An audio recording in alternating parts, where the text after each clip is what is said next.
Hey everyone, and that meowing, that's Bite saying hi.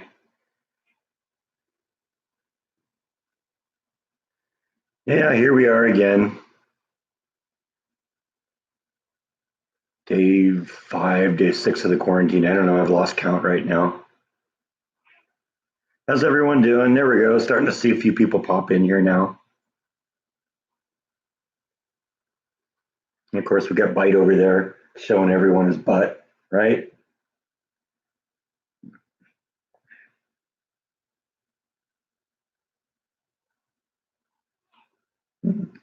Yeah, there's your proof that his lips move. Yeah, so how's everyone doing today? Another wonderful day in quarantine world, huh? Yeah, we got Nibble down here now. She already wants her treats. Yeah, there she goes, going to hide away. She'll be back, I guarantee you. In the meantime, Bite will keep talking like he's doing here.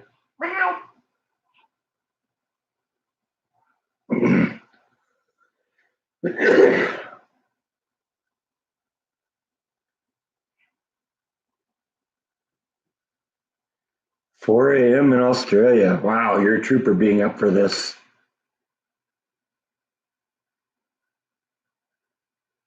You're working from home, huh? Okay. Well, yeah, I guess that's good that you got a job to at least do. I'm a lot of people out there who don't right now. So, whose companies have been shut down for one reason or another, and don't have anything to do at the moment. So, yeah, that's what we're here to do, kind of keep you occupied for a little while.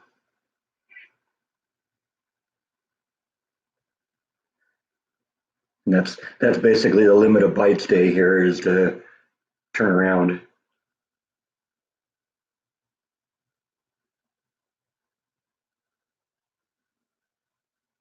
Oh, you're up every morning at 4 o'clock? Ugh, sorry.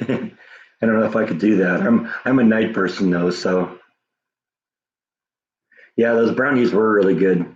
Well, they are really good too. I still got a bunch of them.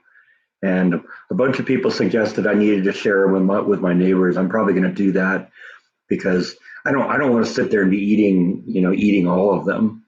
I'm fat enough as it is.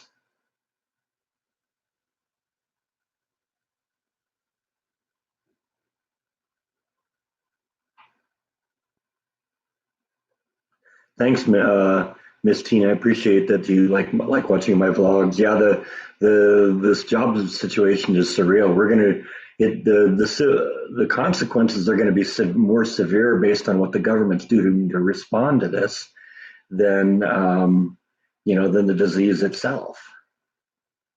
We're gonna destroy way more lives shutting down all the businesses here.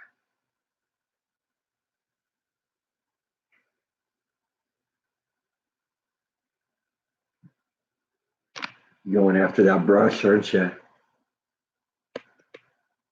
Only problem is it's upside down, isn't it? That doesn't do you any good, does it?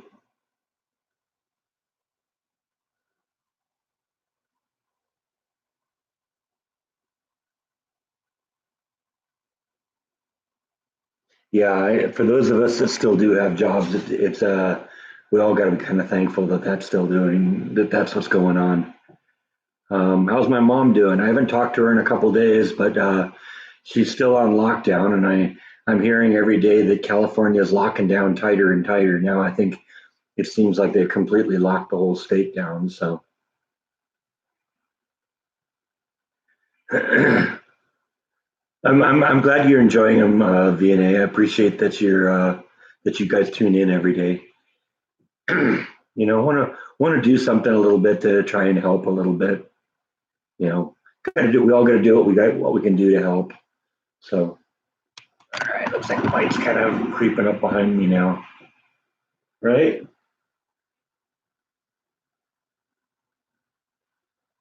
Can't get Nibble to come up here like this, can we?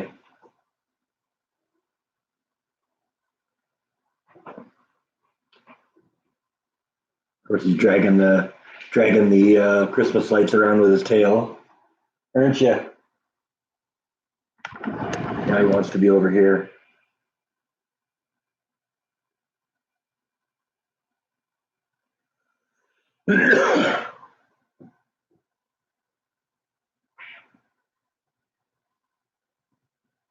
You feel like Bite's going to climb on my head. I don't know. I don't think you'd try to do that, would you?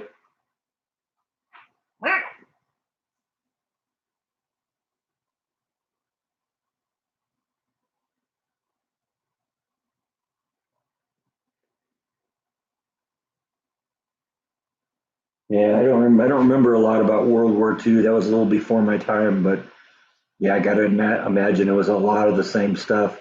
Shortages of food. You know, trying to make all the metal available as possible to the war effort and all that. So yeah, it's got to be something, probably something similar to that.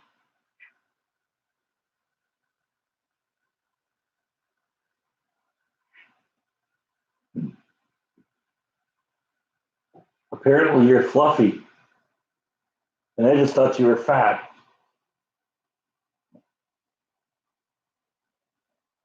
Yeah, he's my buddy though, aren't you? You're my buddy.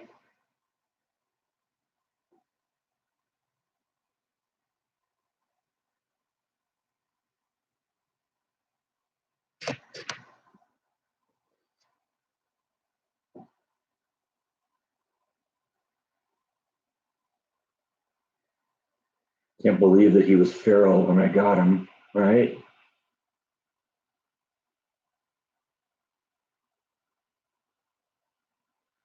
I named him Bite because first time I saw him and tried to grab him, he bit me. Now the only time he bites me is when I have kitty treats in my hand.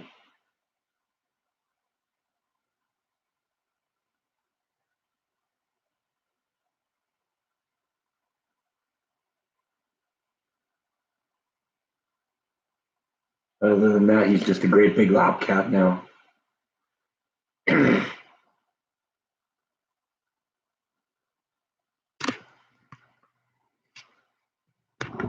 Enough camera time for you. I know you're the one they're tuning into, but we got to get them used to watching me a little bit too.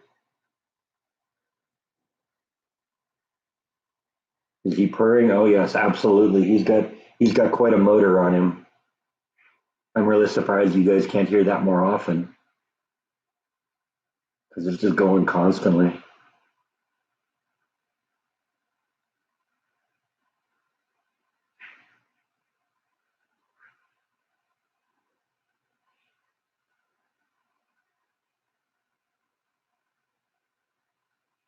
Of course, he's shedding like crazy right now too. And I don't know why I even brush him because that just makes the hair fly more.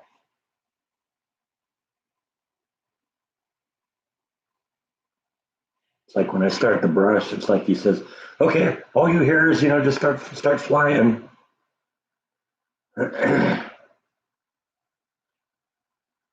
Is it getting warm? It's supposed to be into the upper 80s within a couple of days, but then drops down again. I'm not really sure yet what the weather patterns here in Texas look like for all year because I haven't been here a whole year yet. But we're getting close. I know that when I got here in May, it was already in the 90s every day. So we got to be getting pretty close to that. We're pretty close to April right now. So it makes sense that the temperature is going to start going up at some point.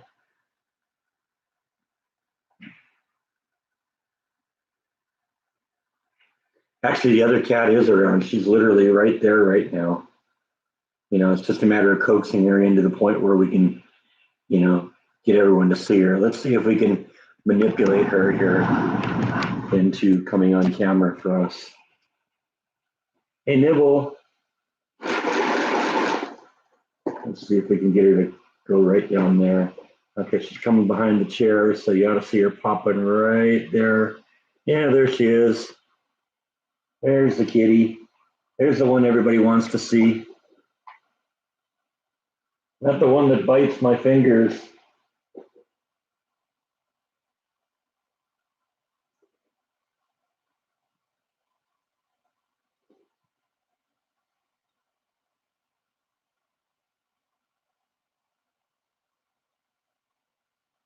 You gotta come up first so they can see you.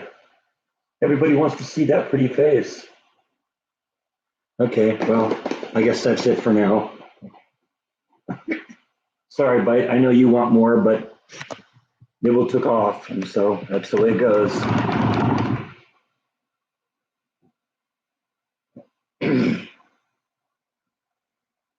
Yeah, that's kind of what I figure is it's going to start getting warm in April. So that's cool. You know, one of the things I do like about Texas, though, is it can rain any time of the year. And that's what I really like about the rain, or about one of the things I really like about Texas is the weather that you can get.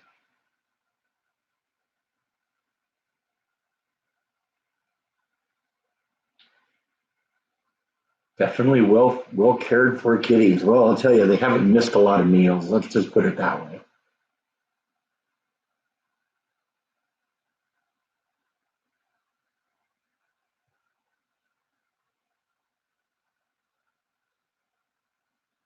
Aren't you, Nibble? You're the little one, and you're like 14 or 15 pounds. Yeah, Bite's probably pushing 20. He's just my big boy. Meow. You're not fluffy or big bone. You're just fat.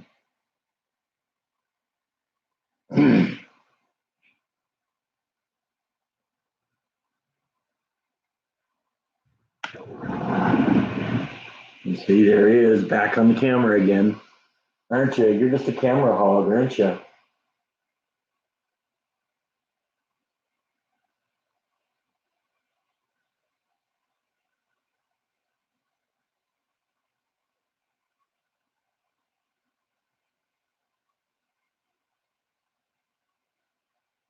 Do they do a lot of meowing?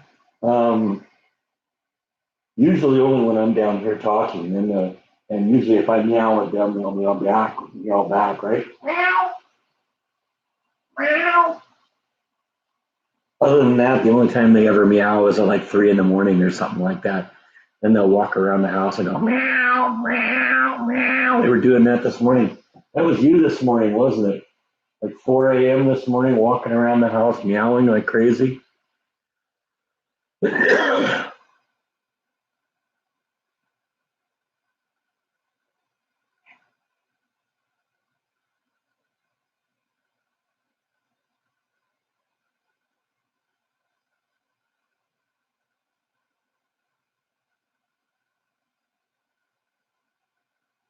Yeah, I don't know what the transition is. You're asking how much you weigh in kilograms. And it's probably 7. That's probably about right. You know, assuming you're 20 pounds. He's a big boy.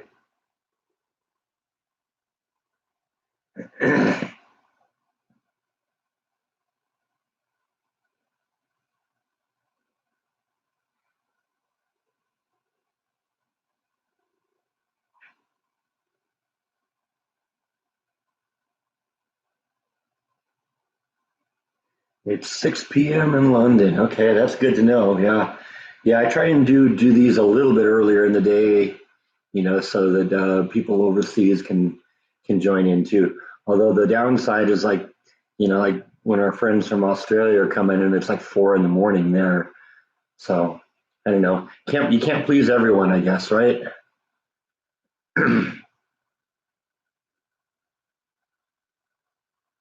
Yeah, Bite. You can kind of carry on a conversation with him too, right? Meow, meow. Except I don't want him to do it for camera, right? Meow.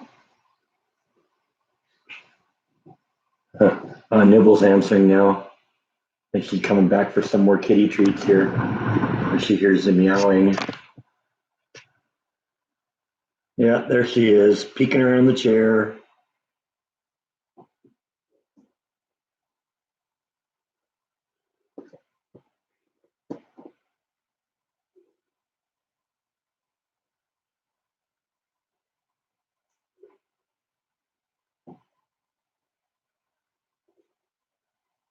I've learned to like dish the treats to them like this because then when they come down on the finger, then they hit the fingernails. It doesn't hurt as much, right, Nibble? Not that you lunge at it like Bite does, but come on, there's one for you.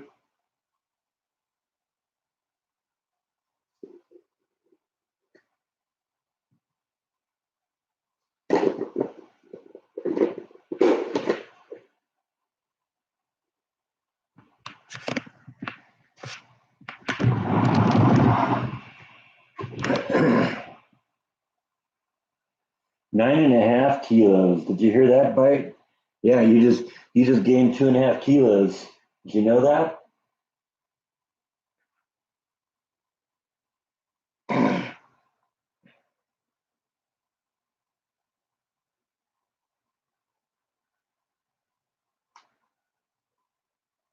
I'm hoping, yeah, when people are talking about, who's getting laid off, like in the service department or car dealership, I hope that doesn't apply to me or that doesn't happen too much around here because I got to go get my car re-registered. I got the tags, the stuff in the mail for the tags, and got to get that taken care of. And every year you got to have a vehicle inspection. So, but it's usually really inexpensive. It's like $5 or $10 to do it. So,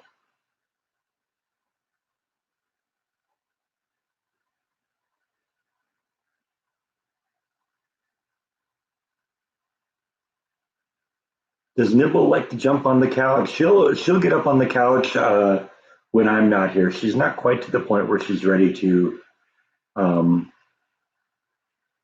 to get up on the couch when I'm doing a live stream. That's a little too close, I think, for her.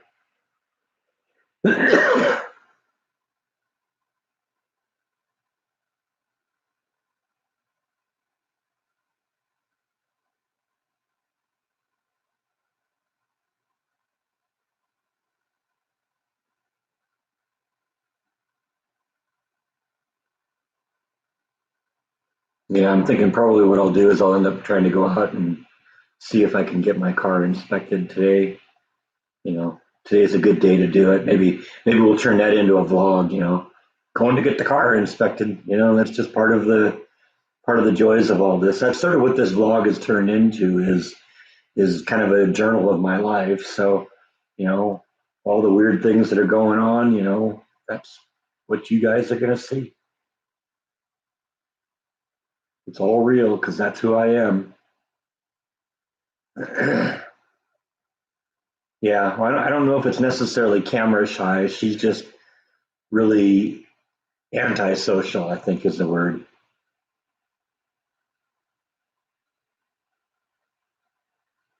Well, the only quarantine I'm on is I'm not allowed to go into work right now because they want to make sure that anyone who's got any potential of having been in an area where they could have contracted the virus is kept away from work. They just do it. They're doing it to protect, the rest of the employees. So I totally respect that. And I kind of knew where they were going when they first, when the first thing my boss said is, "Have you been out of Waco in the last few days?" And I said, and I knew exactly where he was going with that. And I said, "Yeah, of course. Yeah, I've been in California."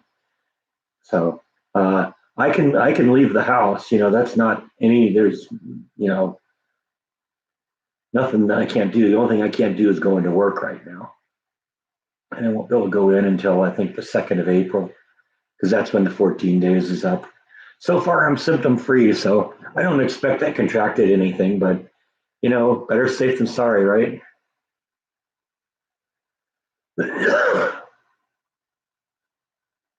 The Sprint store wasn't busy at all. Yeah, a lot of people are kind of self quarantining. I got to admit, I haven't really been out a whole bunch of times. I've been to the grocery store a couple of times.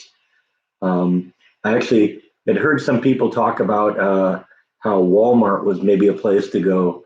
And so yesterday I went to Walmart and I was actually surprised because I was able to find, some Kansas soup, which is something I've been looking for a while because I haven't seen that on a shelf at an HEB in, a week or so ever since all this madness started.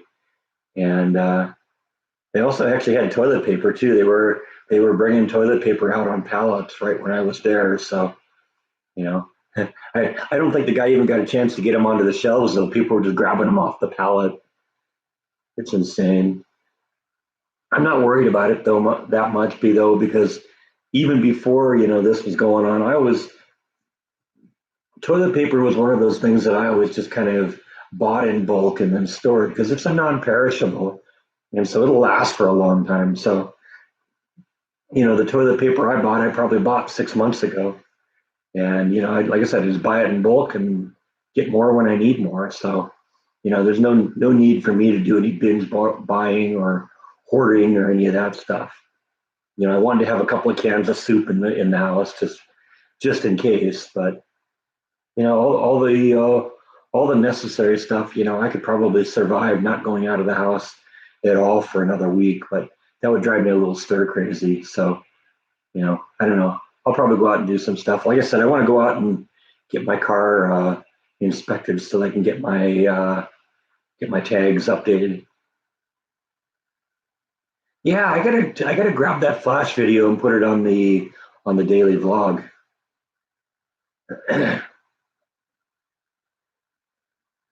But I also got to train Beth to hold the phone like this, not like this, so we can have it full screen. Well, we're working on that.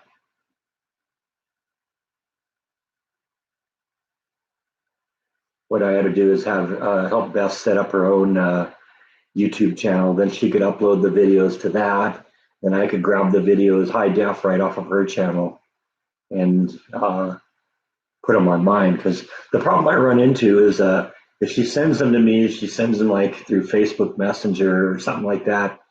And Facebook Messenger, shrinks the files down. You don't get full high def video when you do that. You get some little teeny tiny file, and so you try and blow it up big, on the full screen here, and it just doesn't look good. But that's just one of the things you got to deal with. The files that we create these days are much bigger than the email can handle. So email still is limited to 5 or 10 megabyte attachments. Well, if you're doing a minute of high definition video, that could be a few hundred megs. So see, Jeff is in the house. Hey, Jeff, how you doing?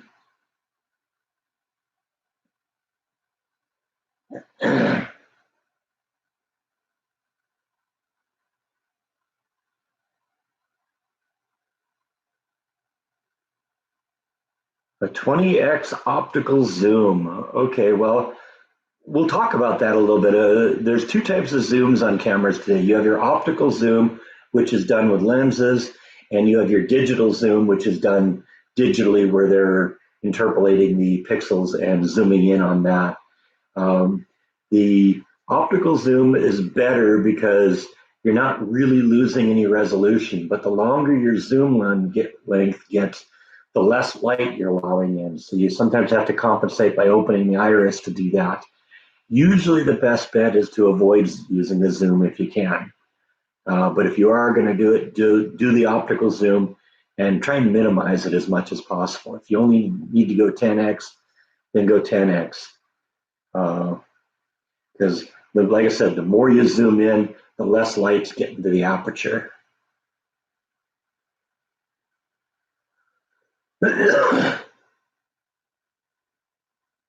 And that's about the extent of what I know on that. Honestly, I'll probably end up picking up a few new pointers because one of the things I inherited from my father was his digital camera. It was a pretty nice one too. So I don't have that yet. It's still in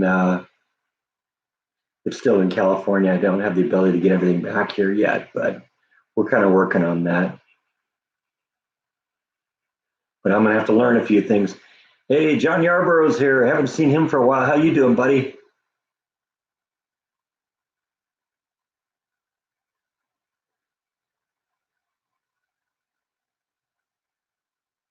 Okay, so you're like zooming in on the action from like the balcony or something, right? And then live streaming it. At that point, the better the lens that you can have, the better you can do. The bigger and more powerful the lens you can get, the better. And if you light it up really well and open up the iris, it should help. Definitely operate on a tripod though, because at that distance, you don't want to hand hold that because it's gonna be shaking the whole time.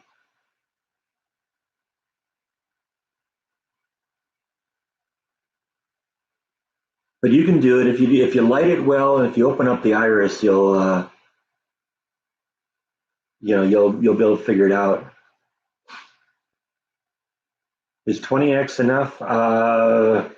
Well, let's see. 20x is going to be 20 times the exposure.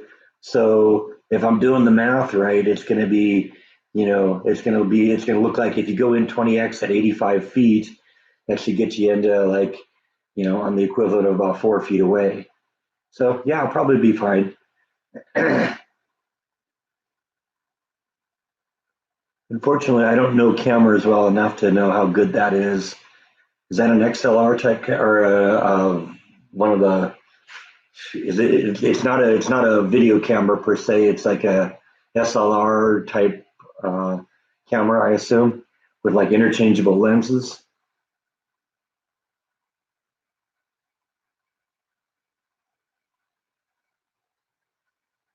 I'm getting a lot of really great questions here. How old can turtles live?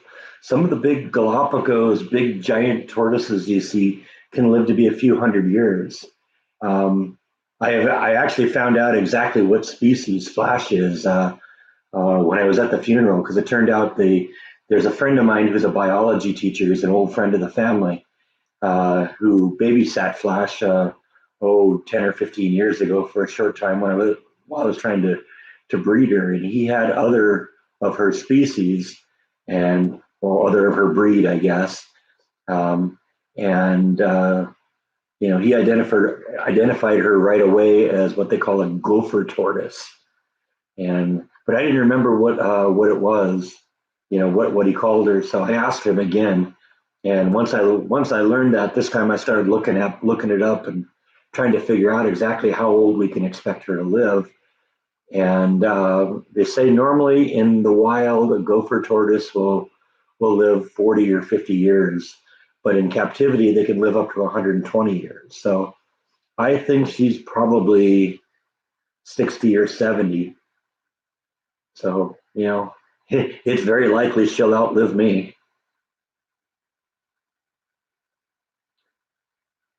What can you do with your old desktop computer? It's Windows 7. Does it still work? If it does, find a school or something and donate it to if you want to do that, or give it to a kid or a grandkid or someone who could use some a computer to learn on because computers are like everywhere right now.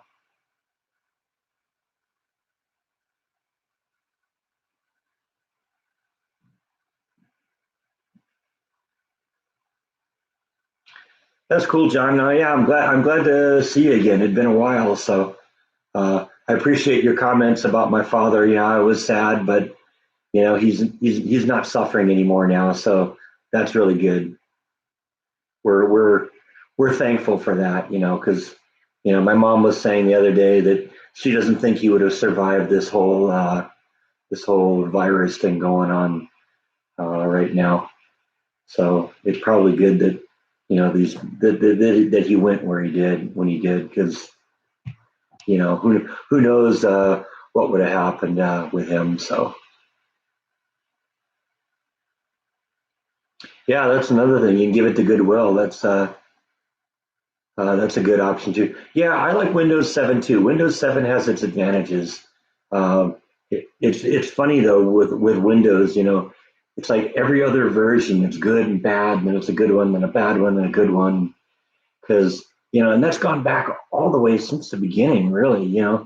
Windows 3.0 was no good. 3.1 was good. Windows 95 was pretty good. Windows 98 was better. Windows ME was horrible. Windows 2000 was good. they can't keep track of it. Windows 6 wasn't very good. Windows 7 was pretty good. Windows 8 wasn't that good. And then they went to Windows 10 and that's really good. So it's just weird on that how it's like every other version is different.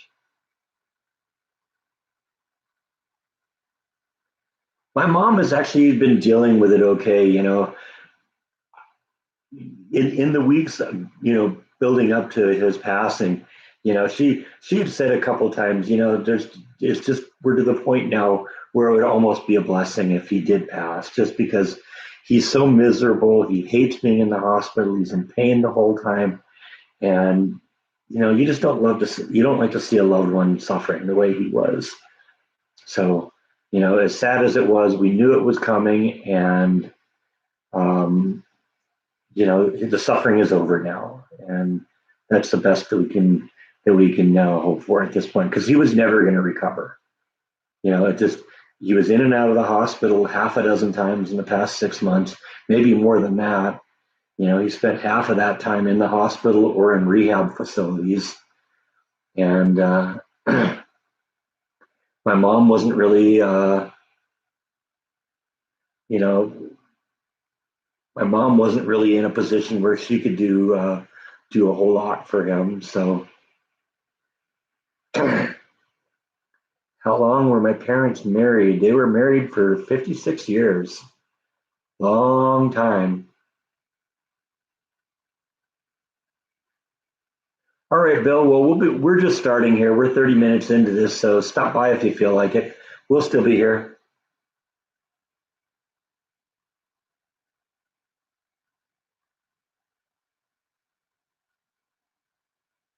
All right, Karma. Yeah, come back in if you want to feel like it. Otherwise, we'll probably be back tomorrow. Yeah, we're doing our thing here. The kiddies and I are all kind of just living the dream right now. Yeah, there aren't a whole lot of people that go, 56 years like that. It was just a different era though. You married someone and then you stayed with them. That was just the way it was when my parents got married.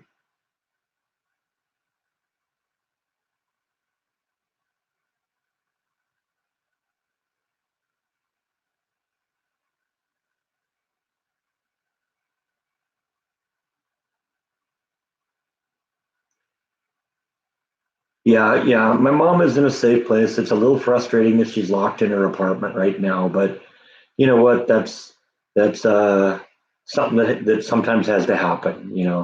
I think maybe they're overreacting a little bit just because there really haven't been any cases of the virus in even in the area that they're living in, but you know they're just they're just operating on an abundance of caution right now because you don't want to be operating a senior assisted living house and have one of your people get sick of a pandemic virus like this, because once you get it into the place, it's really hard to get it out. And when you have so many people that are, you know, the people that are most susceptible to this kind of thing, um, you got to be very, very careful. So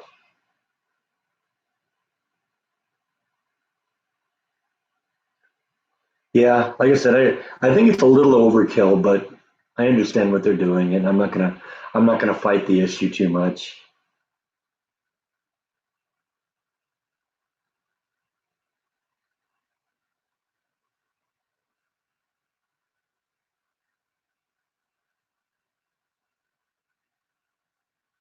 It is good to know that she's safe, and I'm talking to her periodically just to.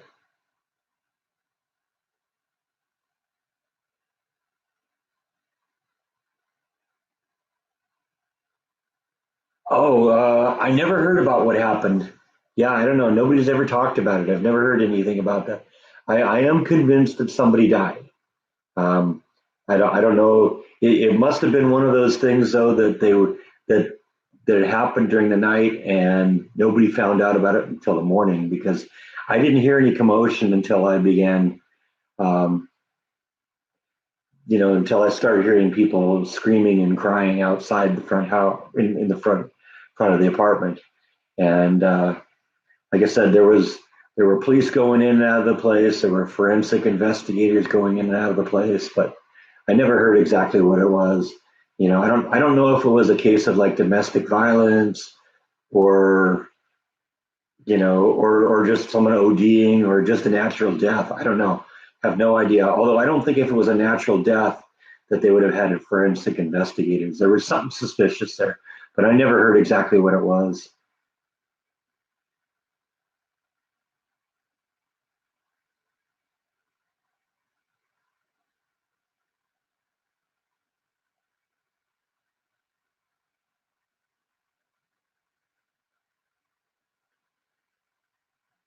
Usually, when you report something on the Facebook page, it goes to either myself or Jan, the moderators. I don't think Facebook has a whole lot of say on what goes on in private groups like that. I mean, I suppose if you report it to Facebook, that'd be one thing, but generally it's the moderators or and admins that are responsible for that. So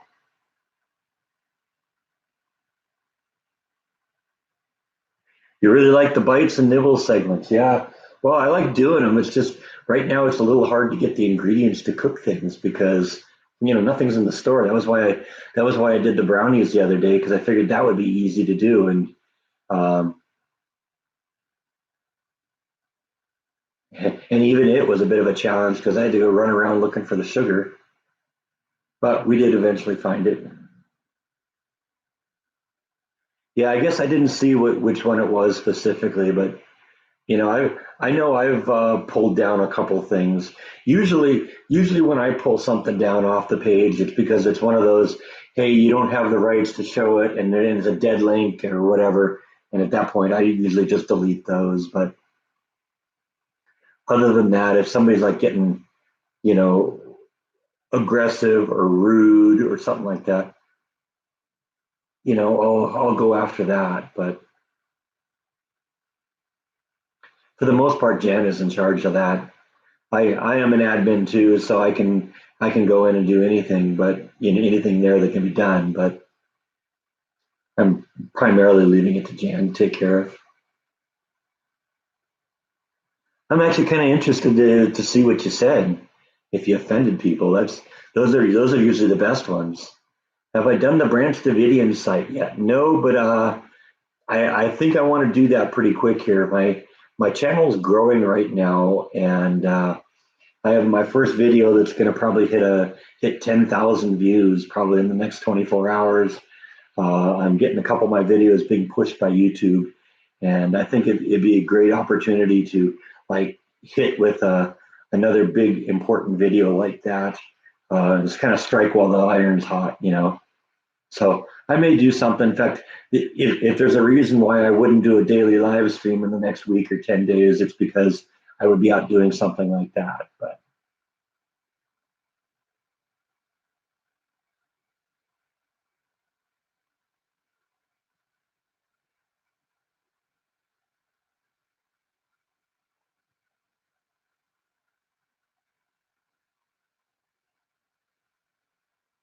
yeah, definitely send it to me, Kathy. I'll look at it and see what it is. Sometimes people just don't have a sense of humor, so whatever.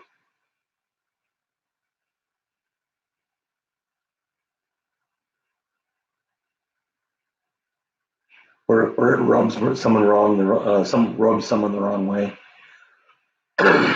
or gets a little too, or strikes a little too close to home for someone. Is your job essential? I'd like to think so. Yeah, I haven't seen Jordan personally, but we've talked a few times via text messaging and stuff like that. He definitely commented when my father passed away, and I've texted with him a few times. Like I said, I sent him. When this one video of mine really started taking off and started getting pushed by YouTube, I wanted to share that with him because it was his idea that we do that. Um, that I do that topic. And so, that one wouldn't even, I never, well, I mean, I never would have thought of really going into it and doing like a three part series on it and doing that if it hadn't been for Jordan. And that is definitely starting to look like it's going to be my first viral video. Because I mean, in the last, part two of it in the last 2 days had 2,000 views, and that's usually a good first day or two for me. But that happened 3 months after I recorded the video. That's just blowing my mind, and I'm like, I think it was like 9,300 views, which I think before that, most of my views, are in the 2,000 to 3,000 range. So the fact that this one's just exploding right now is really exciting. And I think that's also a factor why I'm getting so many new subscribers too, because I think people are watching that video and then subscribing to the channel. So now I got to figure out how to keep them. And the best way to do that is to do another big video. And I think the Branch Davidians would be a good one to do. Who's that just walking back and forth behind me there, huh?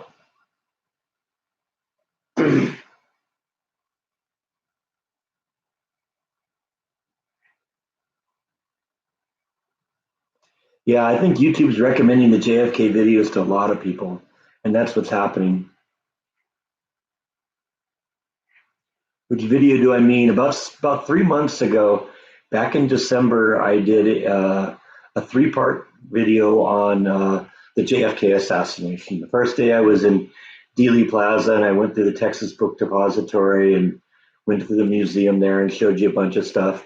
The second day, I traced Oswald's steps from when he left the Texas Book Depository till he got onto the bus, till he got off the bus, till he hopped into a taxi, till he got to his rooming house, till he got under the bus stop out in front of his rooming house, and ultimately traced him all the way over to where J.D. Tippit was murdered, and ultimately the Texas theater where he was captured. And then day three was we went into the police station where Oswald was held. We got a chance to see the prison cell that he was held in, the hallway that he was in where he was assassinated, and then we went and visited his grave. We also saw Jack Ruby's, the location of where Jack Ruby's nightclub was. I thought it was a good video, and it turned out really well. And like I said, I wasn't even supposed to be able to get into the prison cell because they were in the process of turning that whole place into a museum, and they were still doing work on it. And I went in and asked, and they initially said no. And then next thing I know, one of the guys says, "Yeah, come with me for a minute." Next thing I know, I'm in the elevator that Oswald rode in, and then I'm standing outside looking in through a glass window into the prison cells. And next thing I know, they open up the door for me and let me go in there, and it just got better and better. So that was I was really proud of that video. Oh, Jan's here too. We were just talking about you a little bit. Everybody likes what you're doing with the Facebook page. Do you like what they're doing with the Facebook page? Huh? If so, say meow. Meow.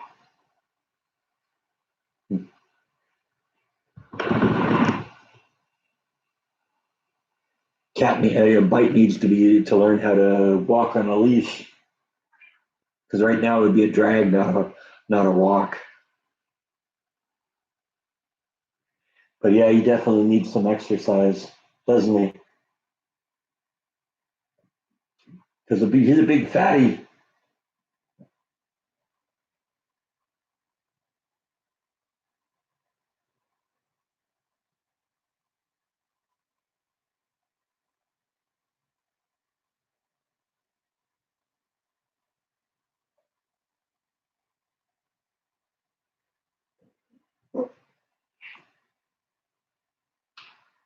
Meow.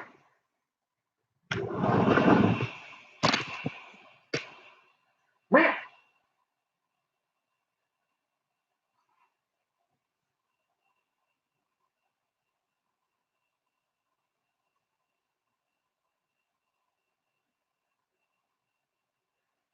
Thank you, Jeff. I appreciate that. Jeff just sent you some kitty treats. Do you appreciate that? Yeah, you better. Jeff's a really nice guy, isn't he? Don't show them your butt. That's rude. Show them your pretty face. Say thank you. Thank you, Jeff.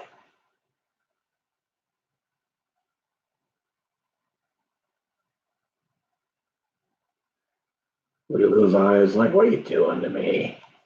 Leave me alone. Just give me treats. Do they drink a lot of water? Oh yeah. Oh yeah. They drink tons and tons of water. They get all the water they need. Yeah. See, here come the treats now.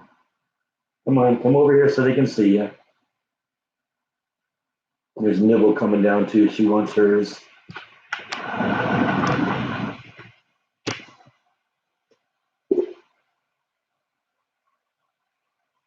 Come on, Nibble. Got some for you too.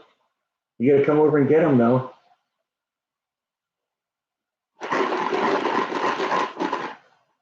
She's like right over there, but she doesn't want to come. Come on, Nibble. There she comes. Come on, pop up here. Kitty treats.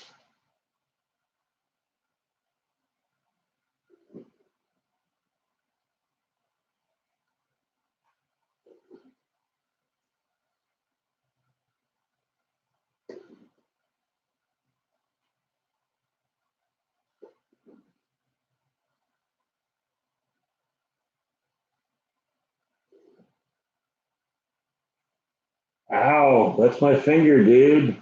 I mean, I know I got 9 more, but that doesn't mean I want to lose them all. You got 9 lives. You wouldn't want me to start taking them away, would you?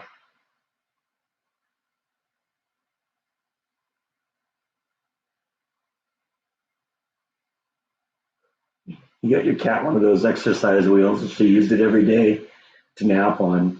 Yeah, that's probably what Bite and Nibble would do too. I can't imagine them actually getting in there and running in it. And if it did, they'd both be in there, and it'd be like those scenes that you see with the hamster wheels, where one of them was just holding on for dear life and going woo, woo, woo, woo, woo, in the wheel, and the other one's running like crazy.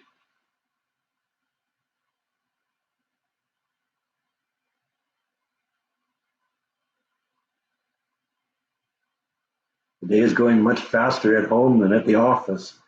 Yeah, well, you can kind of do what you want to do. So I guess I sort of understand that.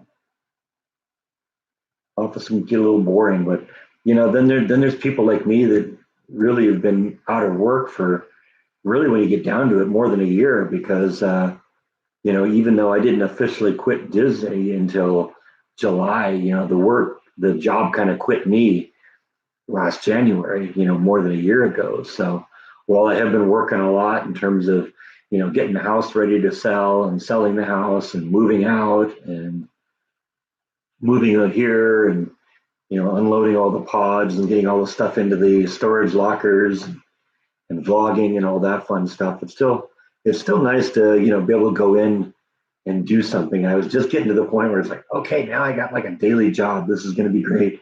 And then I'm on quarantine. So I'm hoping that they don't shut down the whole place, for until the emergency's over.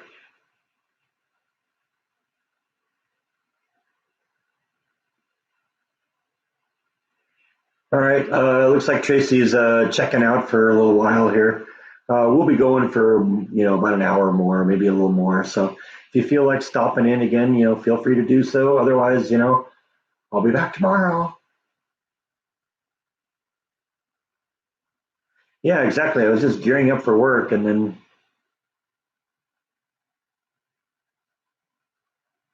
how many more SOPs do I have to read before I can use the machine?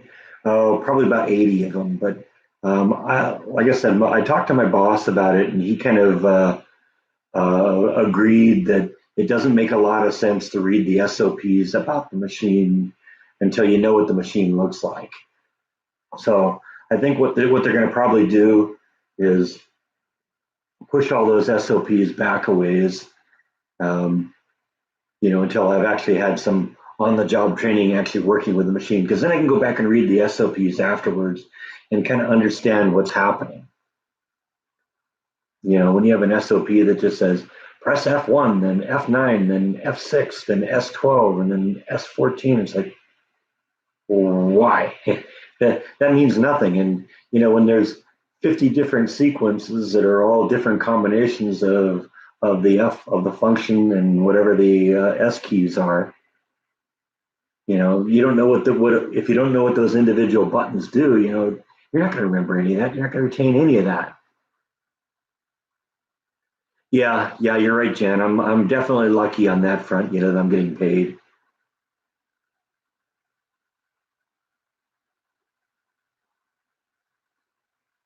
You're right. It would actually be kind of funny to watch the cats going around on the cat wheel. But even then, I don't think that's a huge likelihood that that's what would be happening.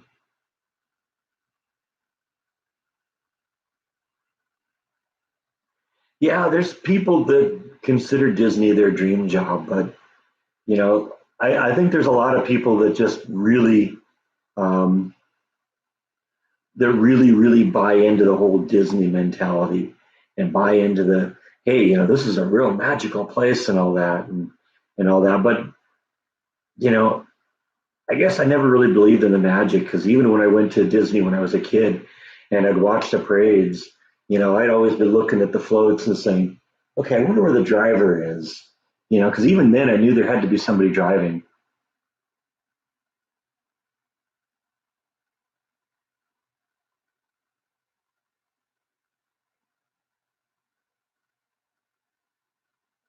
Did I move behind the orange curtain? Well, I did live in the behind the orange curtain for most of my life up until May, when I left California, because I'd always lived in Orange County. It was Garden Grove when I was a kid living with my parents, and when I moved out and moved into Placentia, both of them were Orange County. So I don't know if I could say I moved behind the orange curtain. I just lived behind the orange curtain. Have I ever given them catnip? No, I don't really need to have them bouncing off the walls like that. Just say no. Just say no to catnip.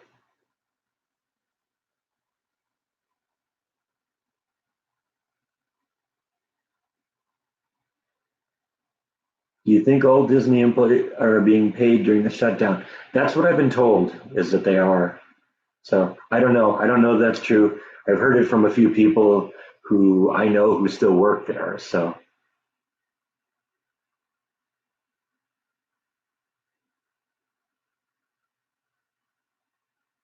yeah, I guess that's probably it. I was a realist. That's probably true. And I don't know if it was even necessarily a realist. It's just, even as a young kid, I like to know how things work. And so, it didn't take me a whole lot of thinking to realize that there had to be somebody driving that float. So then the question is just, where are they? And, it didn't take me long to realize, hey, there's that screen on, around certain parts of the float that have thousands of little holes in it. I bet you the driver's in there. And yeah, I was right most of the time. Because it's funny, because I'd sit there and watch the Main Street Electrical Parade, and figure out where all the drivers were in that one. And then many years later, I was driving those floats. So that was kind of fun.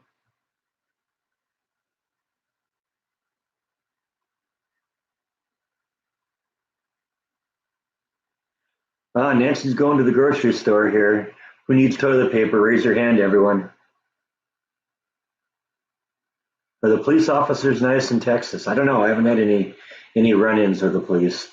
Well, actually, I mean, I guess there was there was like a little domestic disturbance between a couple of kids in the neighborhood a while back, and the police were here for that. But it wasn't. I haven't had any negative encounters with them.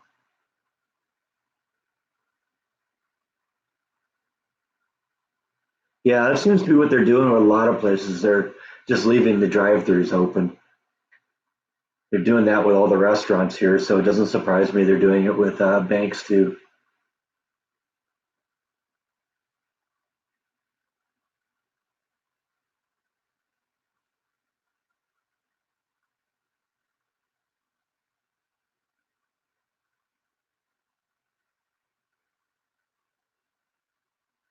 Yeah, there was a while where I believed in Santa Claus, but like I said, that was when I was really young. Um, I knew there was no tooth fairy because I caught my parents coming into my bedroom one night and doing the switch.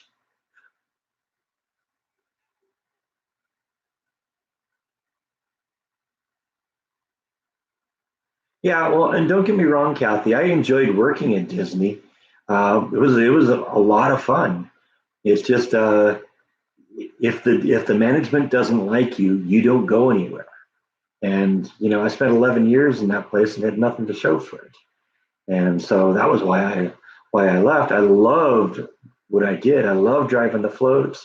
I loved being a trainer. I loved being a tow. You know, and I thought I was pretty good at it, but management just didn't like me, and that was really what became the issue there.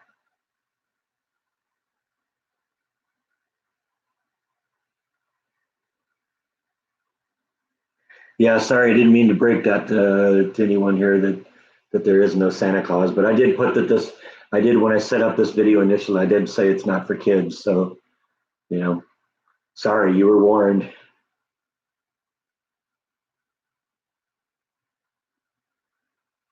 I did see Star Wars in the theater initially in 1977, and the line went all the way around the building, all the way around the movie theater. We saw it in like the first week it came out.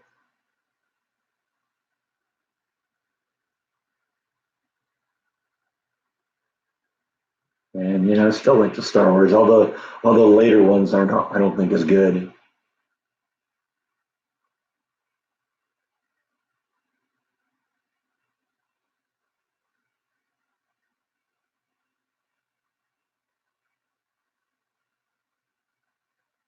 Well, I think the problem I had specifically at Disney was that the management was in charge of the parades. There were three parts to parades. There were three separate little divisions in the parade department or categories of employee. There were your performers, and they were the people that were either dancing around the floats or the characters on the floats. There were those of us in parade support. We were responsible for driving the floats and getting the floats around in the park where they needed to be and all that fun stuff. And then there were the costumers. And unfortunately, the problem I think in Disney was that all of the management came out of the performer class. And so there were no managers that came out of parade support, and there were no managers that came out of costuming. And unfortunately, performers sometimes tend to have a big head. They're the ones that are getting all the love and all the applause from everyone. And it tends to go to their head, and they begin to think that they're better than everyone else. And then when they get into management, they then believe that they continue to believe that performers are better than everyone else, and therefore no one in any of those other groups could are qualified to be managers because they're not as good as performers are. And I really think that was what the issue is. I knew that there was an issue when I first came in. I was told that very few parade support people, move beyond parade support in there. But I'd broken the odds a bunch of times before. I broke the odds. When I was at DMI, I was started off as a part-time janitor and became one of the most indispensable people in the company right when I left. And then I went to Warner Brothers and started out with a department that was producing 5 masters a week. Brought a new business line in there, and we increased the business in the department by a factor of 10. We went from doing 3 to 5 masters a week to 50 or 60 a week. And for the first time ever, because of this business product that I brought in, my division became profitable for the first time. So they love me over at Warner Brothers. They gave me $1 million to buy a machine over there so that we could continue to expand the business. Well, that's a part of it too. It isn't necessarily brown nosing, but in my case, I think the managers were intimidated by me because I went in there and I was able to look at the floats and figure out how they worked on my own. When there would be a problem, I'd be able to give real technical descriptions of what the problem was. The people who were responsible for maintaining the floats, they came to me when they had questions. And I think a lot of the managers who, let's face it, they were performers. They were dancers, for lack of a better term. And they didn't really know anything about the technology of the floats or the parades. And I think they got intimidated by me. They were afraid that if someone like me got into the department, I'd make them look bad. And so I don't know. That's just what I think happened. But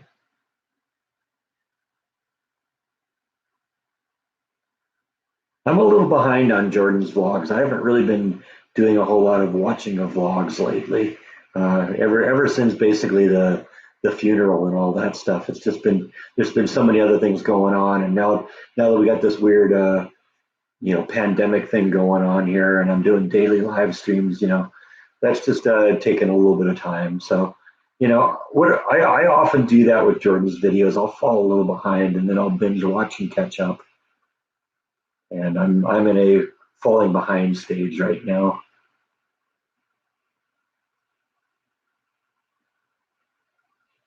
But I've been seeing Jordan's been doing like some interesting stuff. I think it looked like today he just put up one of Michael Landon, uh, his uh, his burial location, and I guess one of the houses in one of the TV shows that he used to work in.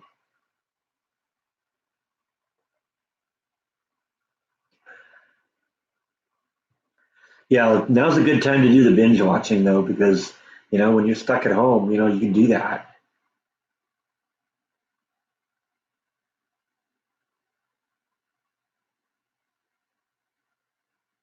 Yeah, you're right. It might just be a very Disney thing, but the truth is, the whole company seems to be really dysfunctionally managed. Because I knew enough cast members over there who weren't in the performing end of things, who weren't in parades, who said the same thing. The people that work in like attractions, stuff like that, that say, the management is just as incompetent there. So I think it's just, I think, I think the Disney's been around so long, and there's just so many layers of bureaucracy that that there's too many people between the people that have to do the work and the people that make the decisions, and the people that make the decisions don't listen to the people who do the work and know what's going on, and the people who do the work don't have any means of communicating with the people who make the decisions. And I think that's just the problem. That happens in government too. Yeah, Bonanza House. I knew it was one of the show houses. I kept thinking it was a little house in the prairie house, but I didn't think it was. Uh, I didn't think it was that. What made me move from California to Texas? Basically, what was going on? It was just a whole bunch of things that all happened at once. I've been thinking about coming to Texas for a number of years. Uh, I just didn't really like the way California was going, and my job started evaporating, and Disney was going to shut down parades for a full year, and I knew I wouldn't make it through that.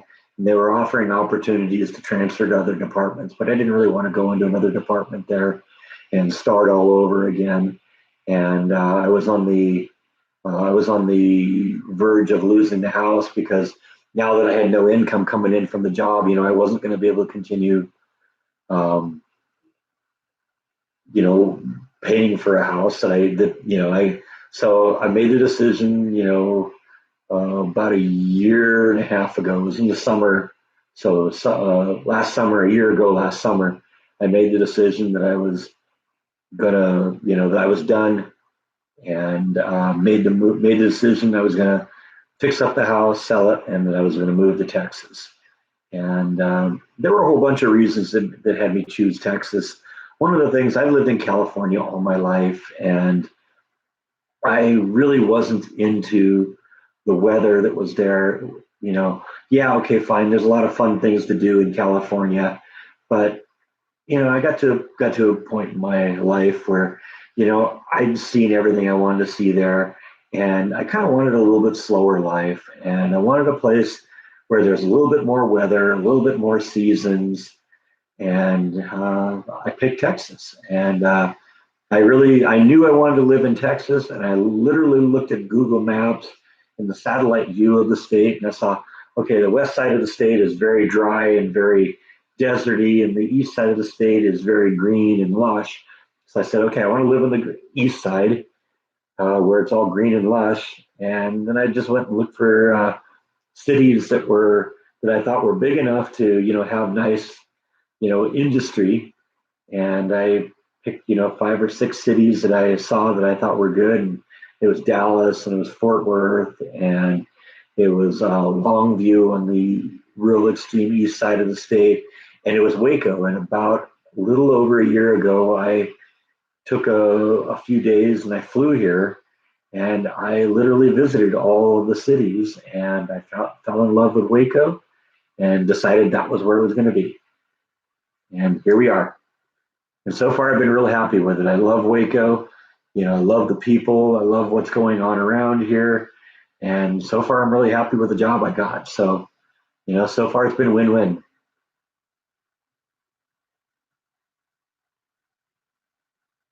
Yeah, I've seen the the Disney family member who's been outspoken about it. She doesn't really have a whole lot of say in things, so she's not in the daily operations. She's just somebody that has the name Disney, and that's about her only connection.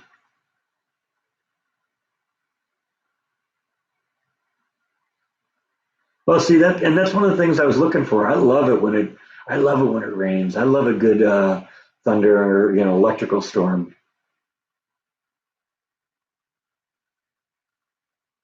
And so that was definitely one of the things. And I haven't been disappointed with the weather we've had here. I knew it was going to be hot in the summer, hot and humid in the summer. But I like also the fact that it could rain anytime. You know, you might, might be 98 degrees and 50, 60, 70% humidity right now, but it could rain tonight, and you never know.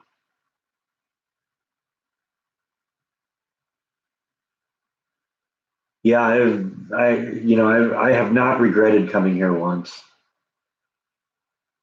And even though this apartment is kind of a dump, I've gotten a lot of good vlogs out of it. So, and they should appreciate me. They're going to have a better apartment when I move out than when I moved in.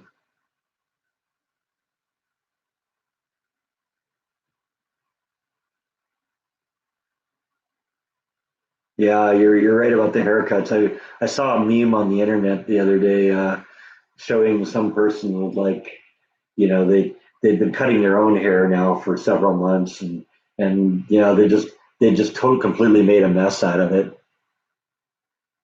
No, I haven't met Chip and Joanna yet. I mean, I've been over to the silos and once or twice, driven by there a couple times, been in there once.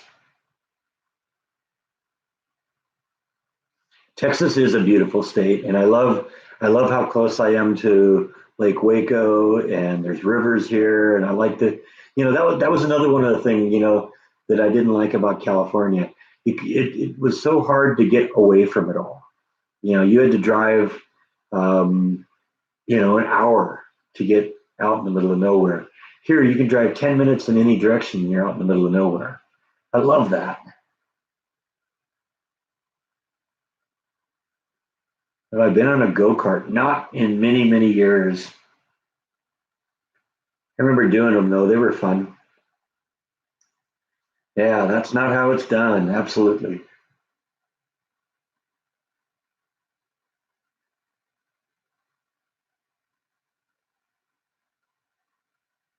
Yeah, that's one of the things I noticed too, Kathy, is everyone always said, there was this always this nasty stereotype about people from the South, about how they're racist and bigoted, and it just isn't true. There's more racism and hatred in California than anything I've seen in Texas. In fact, it was really an eye opening. The first time I really got a lot of experience working with working among crowds was when I was working in that haunted house called Silo of Screams around Halloween, and it blew my mind when I was in there how many interracial couples I saw. You don't see a lot of that in California, and it doesn't strike me, or it strikes me as odd that everybody thinks that this is such a racist place, but this place is more integrated than California is. You know,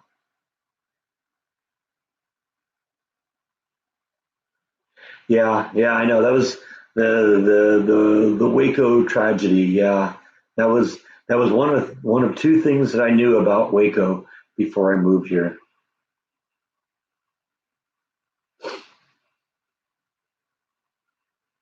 That and Chip and Joanna Gaines, and then of course when I got here, I found out it's like also Dr. Pepper because Dr. Pepper was invented here, but I didn't know that at the time because I'm not a Dr. Pepper fan anyway.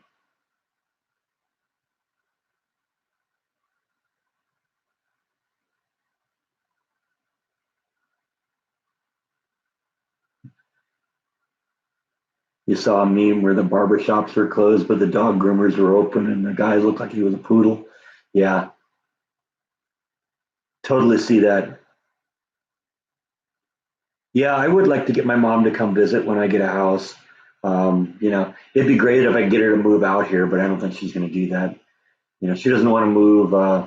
Doesn't want to move to Sacramento to be next to her daughter and grandkids because she doesn't like the heat there. Well, she's not going to like the heat here either.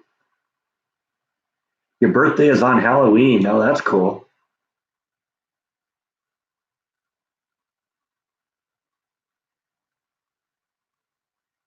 Yeah, house prices are really, really pretty reasonable. I mean, my point of view, my point of reference is what houses were in California, and houses are insanely expensive in California. I think I mentioned this yesterday. My mom actually sold her house. Found out about that, I think, on what is today, Monday. So it'd been like Saturday night, I think, when I talked to her, that she had sold the house. And she got more than she wanted. She got almost $800,000 for it, which is insane. Because I'm going to buy a house here, probably be bigger, more property, and I'll probably get it for two or two and a half. That's just the difference.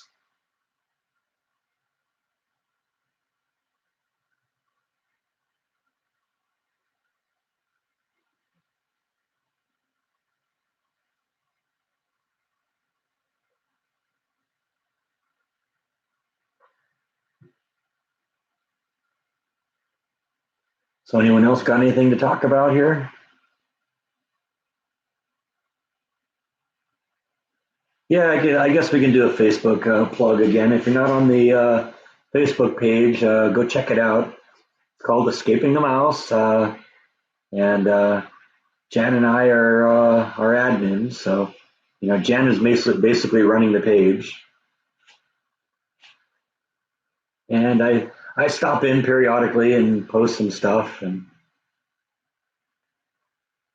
of course, Beth, who's babysitting Flash right now, has been posting Flash videos.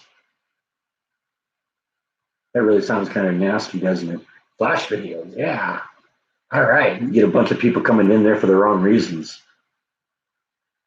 You promised us there'd be Flash videos.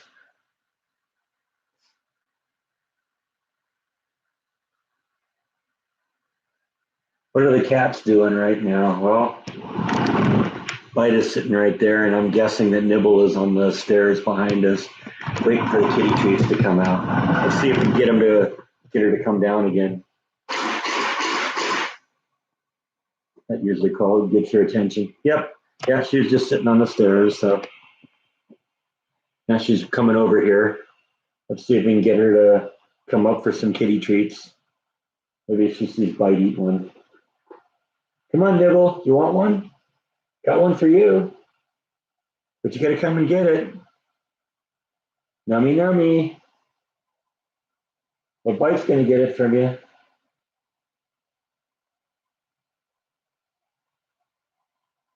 Yeah, you lost it. Bite got it. Sometimes I throw under her, so little reminders. Oh yeah, there really are kitty treats. Of course, now I got them both on the ground here, the camera view. Come on.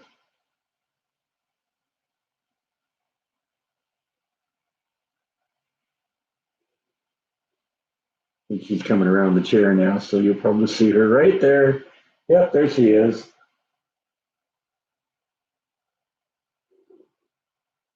You're being a pig, Bite. Let Nibble have some.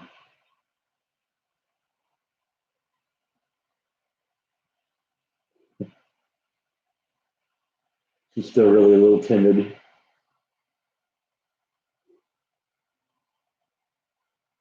Nibble.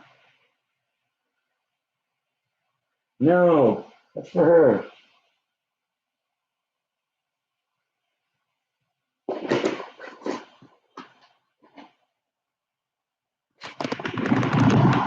All right, enough of that for a while.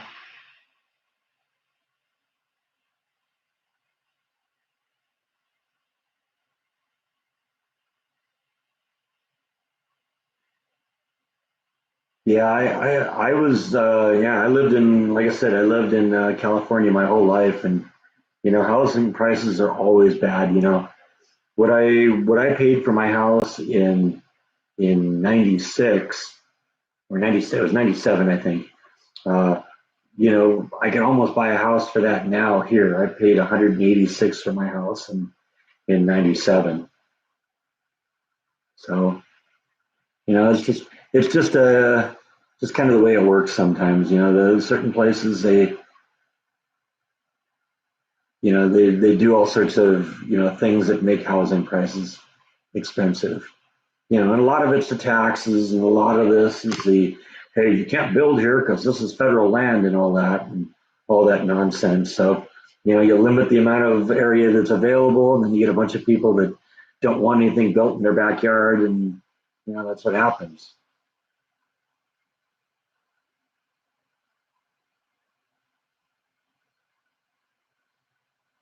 Okay, well, I'll check Messenger when I get off of the live stream here. I didn't bring either my phone or my tablet with me. Hey, Mark made it. How you doing, buddy? Yeah, I just got your message this morning. He sent me a message this morning asking. Well, actually, I got it this morning. He actually sent it yesterday, asking when the live stream.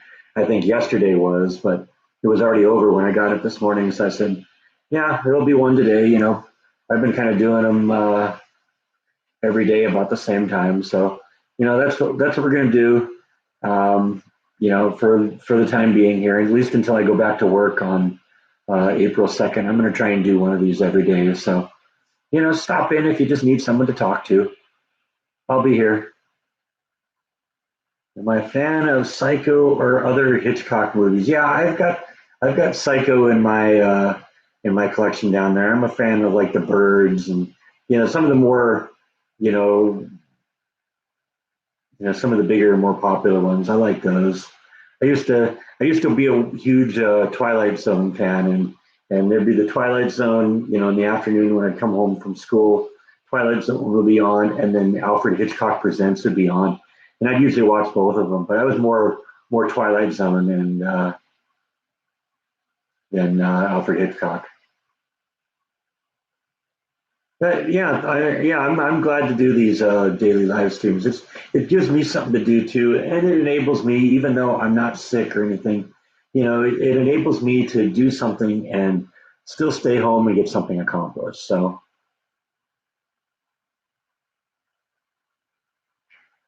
well, I do Saturdays and Sundays too. I'm assuming you mean with the live streams. Yeah, daily means daily with me. Once we get back to the point where I'm back at work again, then the Saturday live streams will be out because I'm working on Saturday. But I'm experimenting a little bit with doing the Sunday live streams, and once we get back to normal, that will be, um, that will resume, and we'll go back to doing weekly ones, or maybe more if this continues. I won't be able to do a daily one if I'm working 12 hours a day. once they get back to work. But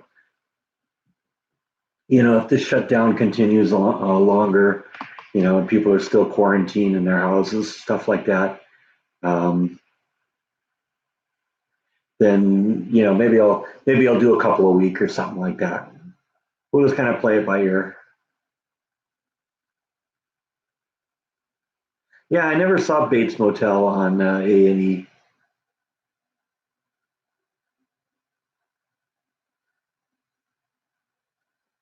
Recently I've kind of gotten to the point where I don't watch a lot of TV anymore, and so things like that just kind of slide by me, and I miss them.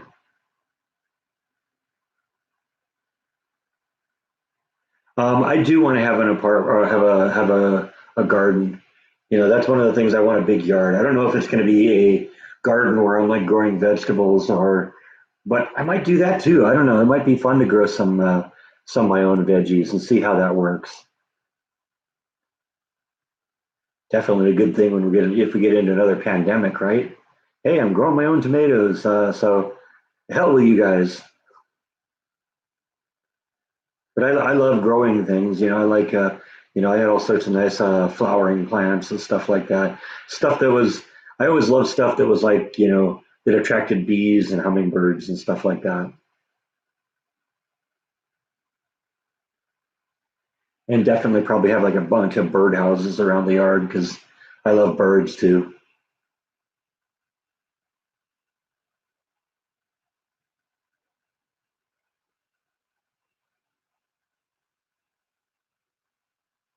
Yeah, that doesn't surprise me. Buy a 21 room house in Kentucky for what they paid for what they sold their 3 bedroom in New Jersey. That's the difference. It really is.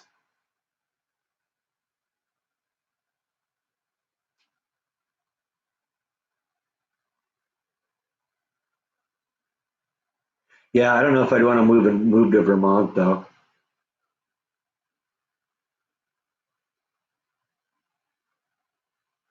For 70 to $80,000 for a house. Actually, I've seen a few houses around here in Waco for that. Not sure I'd want to buy them, but there are a few of those. And then there's a number of them that are like in, number of like lots that they're just selling the lot, and the lot is in like a really nice neighborhood, and you basically just build your own house. You know, I might think about that, but I think the problem that would run into with building my own house versus buying one that already exists is that it would take longer before I could move in, and I really want to get out of this place when the lease is up in July, and I don't think there's enough time to buy a house or to build a house between now and July and get me out in July. So I think we'll probably end up having to go with someplace that I can buy outright.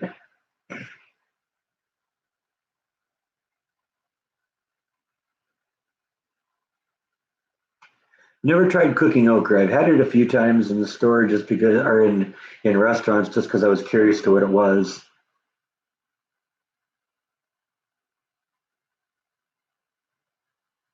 And I don't know if there's be enough interest in onions for me to do that, but you know, I could definitely see myself growing some like jalapeno peppers and tomatoes and cucumbers would be good. Maybe a couple of fruit trees, oranges, apples, peaches, that kind of fun stuff.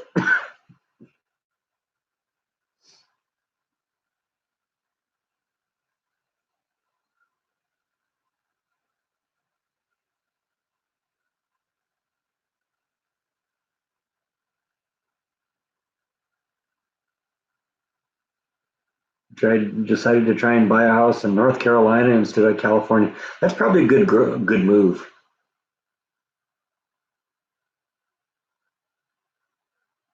Yeah, I've seen okra in the stores. It's not one of those things that if you grew up in California, you're that familiar with because they don't sell okra in California, and you very rarely see it in restaurants. So it's more of a southern thing, and I've seen it a lot here, and I've seen it in the stores. And I might be interesting to try. All I really had it is, deep fried okra.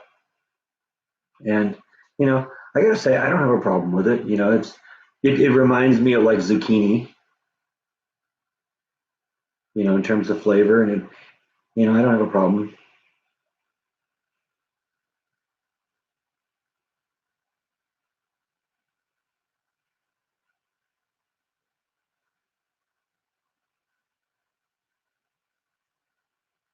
I've had okra. I just never cooked it myself. My first time ever really having okra was, I think, when I came to Texas a year ago to check the place out that time. Because then I tried to eat like a lot of like authentic Texan meals, and I'd go to like one-off diners. When I was driving around, when I'd go to, when I went to uh, Longview, I drove. That was about a 2-hour drive from Dallas, and I hadn't eaten breakfast that morning, so on the road I just found a little one-off diner and went in there and had all sorts of stuff like that I've never had. Because there's just certain things that are like staples here in Texas that aren't that you don't run into, and okra is one of them.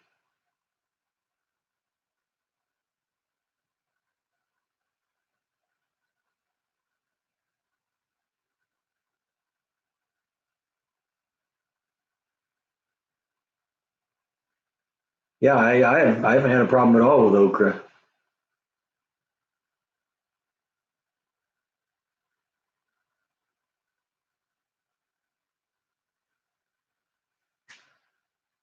Yeah, well, I guess there's a lot of things that not everybody likes. So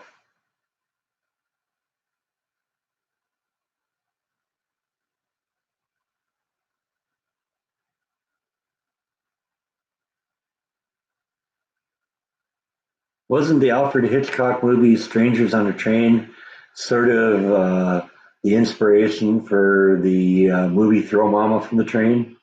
I think it was. Because if I remember the plot of that one, it was two strangers that met on a train, and they each had somebody in their life they wanted to murder, and they agreed to murder the other person's, to commit the murder for the other person so that they wouldn't, they could have good, solid alibis.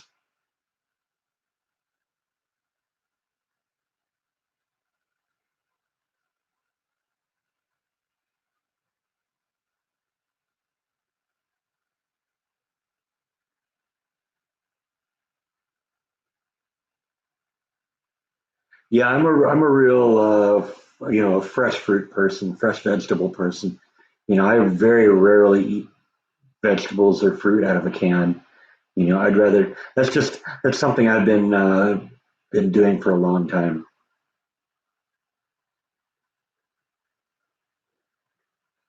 I think Jordan did a vlog on the throw mama from the train. I think he found the apartment that they lived in.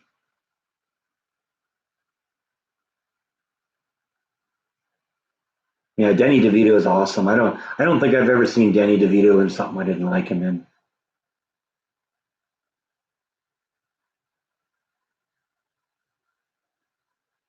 I'm making everybody hungry. That's good. Yeah, well, I mean, you ought to know that by now. We're probably gonna, if we do a vlog or do a live stream or something, we're gonna probably end up talking about food somewhere. So that's why I ate breakfast before I started this, so I didn't have to worry about that.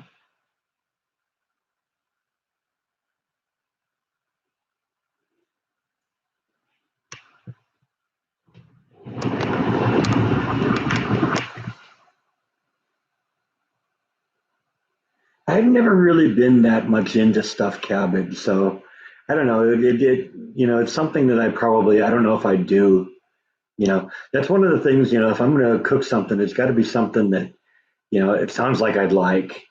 I'm usually pretty adventuresome with food, but there's certain things that I do know that I'm not a fan of, and I don't know. Not really a huge stuffed cabbage fan, I guess. Just a personal thing. Have I ever tried kale? A little bit, yeah. That's another one of those things I'm not really that into. I mean, I know it's really healthy and all that fun stuff, but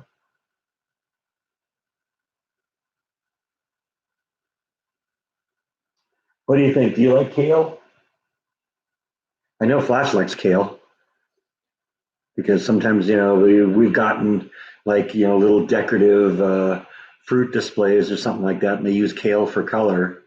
And, since nobody really would eat that, I put it down on the ground and Flash just consumed it.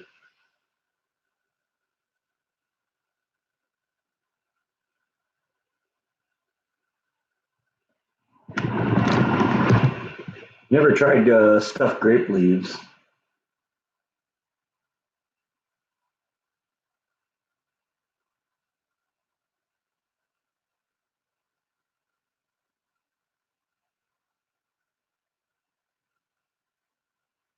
So that's always going to be one of the issues I run into. If I don't make a particular video, maybe it's just that I'm not into it, or it's maybe something I think that might be beyond me. I know I'll do a few things in the kitchen, but sometimes some things kind of scare me a little bit, and I kind of like to stick with what my limits are.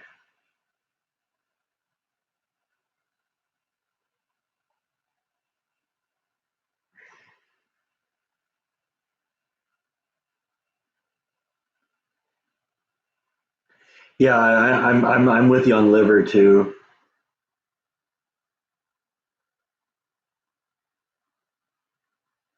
It actually smells good, but the thought of eating it just doesn't really do it for me. It's one of those delicacies. That was something, that was even something I got from my mom. My mom doesn't really like liver either, and so she never really pushed it that hard. I'm also not a fan of like beets. That was something my grandmother and grandfather on my mom's side were way into. So we'd go visit them in Minnesota, and it'd be always beets. And, I just never really liked that. Not for me.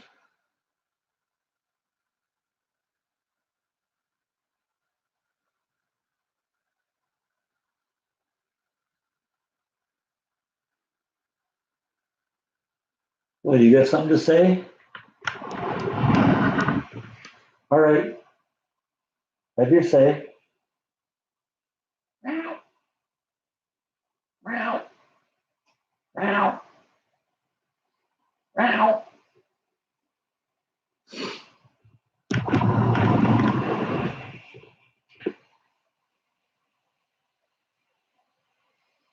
Is it hard to adjust the time change going from Texas to California?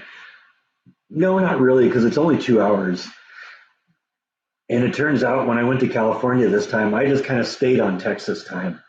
That just meant that I went to bed a little earlier. And since everything was kind of starting off earlier in the day anyway, it kind of made sense to go to bed at like 10 o'clock, which is what would be like midnight here. And then I'd get up at 7, which would be like 9 here. And so I never really switched out of Texas time when I went. And even when I do, it isn't really that big a deal. I have more of an issue if I'm having to shift hours like 5 or 6 hours or something. That's a thing that's a bit of a challenge.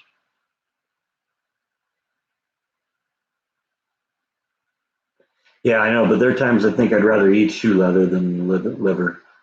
Like I said, it's a personal thing.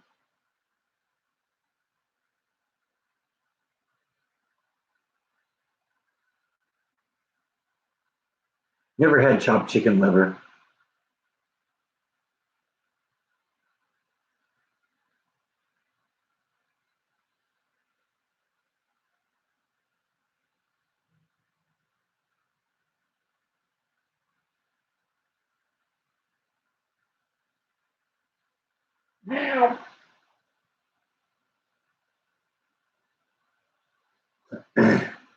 Keeping everyone laughing here. That's what we're going for.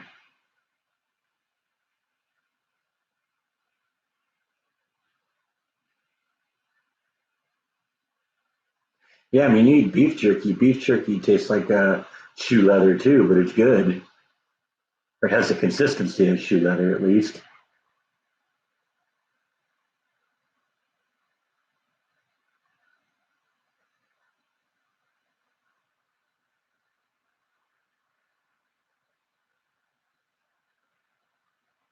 Yeah, I suppose if you have to keep your iron under control, probably liver is probably the worst thing in the world.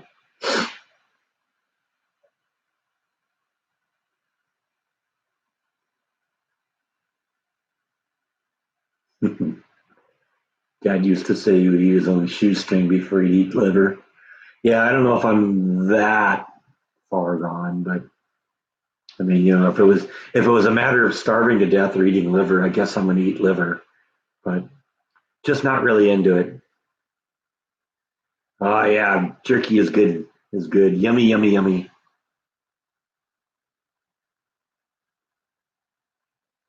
Yeah, that was when Jordan and I would go to Las Vegas. We'd go by what is that time? Baker, California, on the way up, and they have that place that sells the alien jerky.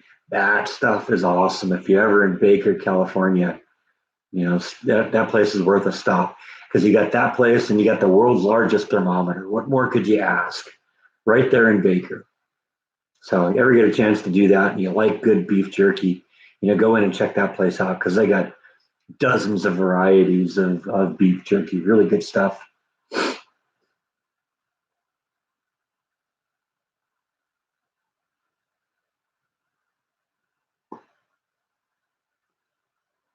My dad had a bit of a sense of humor too.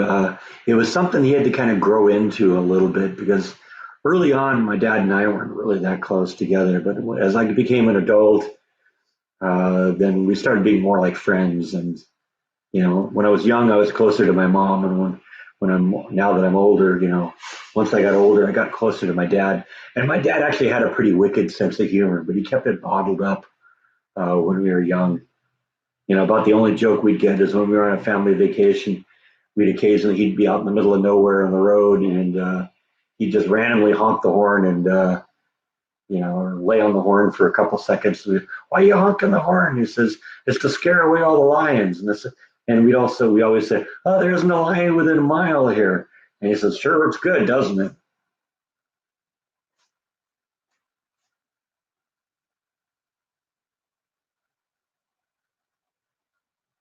Not that I've ever eaten shoe leather. Yeah, yeah, that ain't that the truth.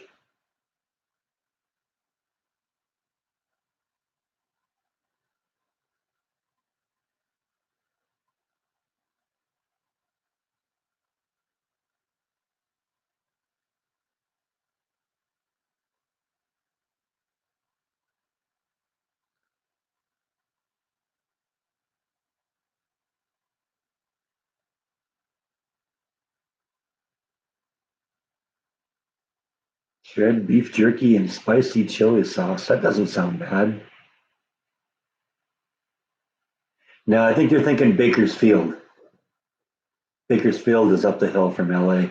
Baker is on the way to Las Vegas. It's about an hour out of Nevada.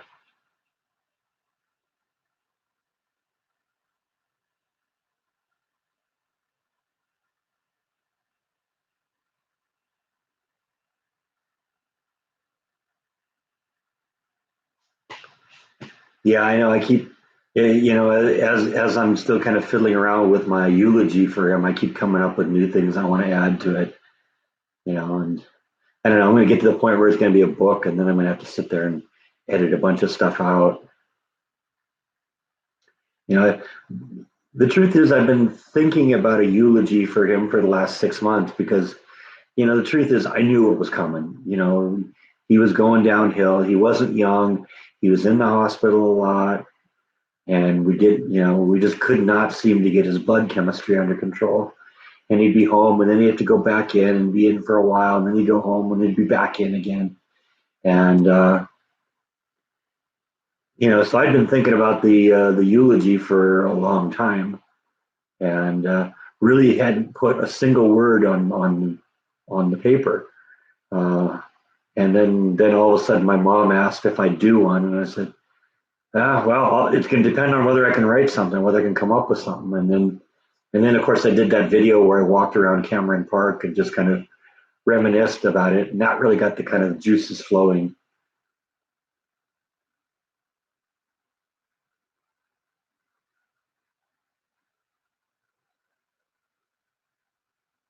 Would my mom ever do an appearance on one of my vids? Honestly, when I talked to her a couple of days ago, I asked her that very question because a couple people on the live stream had asked if my mom would come in and do a call in like my dad did a few months ago. And I talked to her about it. She didn't dismiss it immediately. So that was better than I thought. She might do it at some point. She said she wanted to think about it. So I don't know. We'll keep bugging her about it, and maybe someday she'll call in on a live stream. That would be kind of fun, right? It was I really enjoyed having my father call in a few months ago. That was a lot of fun, and that's a really great like keepsake right now of his voice on the phone. So that means a lot to me that that still exists, and I think that's probably the last audio recording there is of him. So that's really good too. And he was in a good mood and he was feeling pretty good and he was at home when he did that. So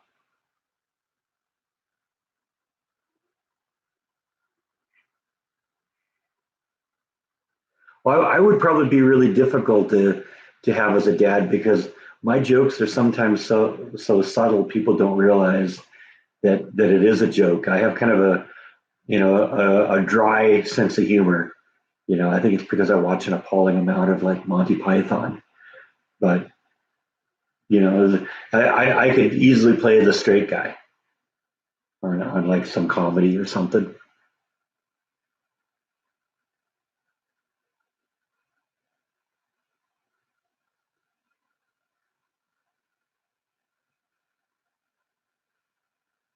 Yeah, he had a lot of fun doing it. He was he told me afterwards that he enjoyed doing that, and we actually wanted to do another one, but it just didn't work out.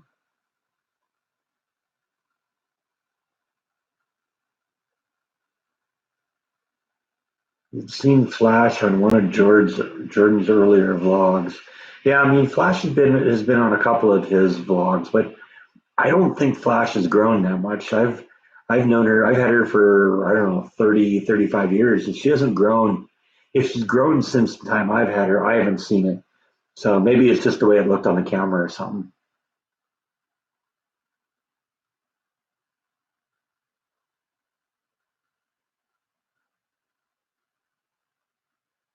Yeah, my mom did sell her house. That so we were very happy about that. They had half a dozen or so offers, and they got one offer that was over their asking price. And so yeah, 8 days in, they sold it. So it's all over now, and that's good. You know, right now, my mom kind of needs the money for that kind of stuff. My father was always kind of the guy that kind of kept tabs on all that stuff, and he's kind of been a little bit off for the past few months. His mind hasn't been as sharp. I think a lot of times that ammonia level was getting in his head, and it made it hard for him to focus on things. And so the finances kind of fell apart a little bit at the end. So uh, my mom actually has not a lot of money right now, but as soon as we get this stupid long-term assisted living insurance thing taken care of, then that should be fine then because there won't be any problem then because then the insurance company will be paying for all of this stuff. But until we get that resolved, we're just going to have to kind of play it by ear, and she's just got to watch what she spends. Unfortunately, she's locked in her apartment right now, so there's not an opportunity to spend a lot. But she'll have a little bit of money that'll come in from the house, and she got a little bit of money from the estate sale, and she sold her she sold her car and got a little money for that. So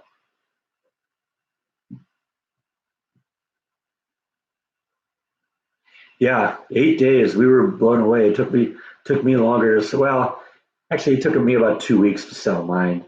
The reason there was such a delay between when the offer was placed and when the house actually sold is because the buyer uh, was actually buying the house for his sister and her family, and he was going to pay cash for it, but he was getting the cash by selling some other property, and there were delays in selling the other property. I think the other property was in China, and so there was money, issue getting the money transferred in here and all that. But it did eventually happen. There were just a bunch of delays.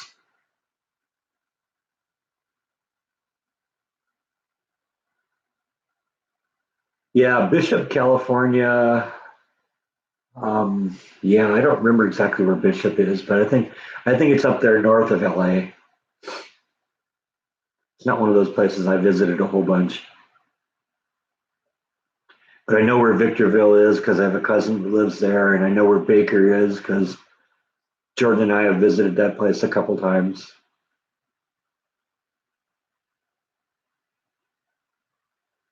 But definitely, you want to go check out that Alien Jerky place. That place is amazing. Like I said, if you like beef jerky, that's the place to go. They make their own, and there's all kinds of varieties, all kinds of flavors. Um, my mom hasn't. Well, my mom had her knee replaced a few years ago, and she hasn't really driven since then. And I don't think she ever will again. But she's keeping one of the cars just so when my sister or I come and visit, we have something to drive, and sometimes somebody can use it to drive her somewhere, and so she wants to keep a car, and so that's fine. But she isn't driving herself.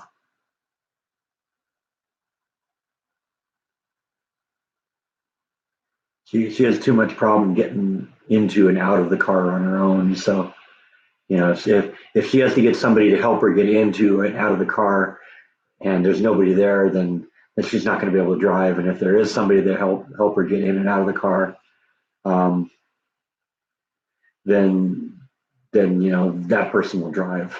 So like I said, I don't think she's going to drive again, and that's probably just as well.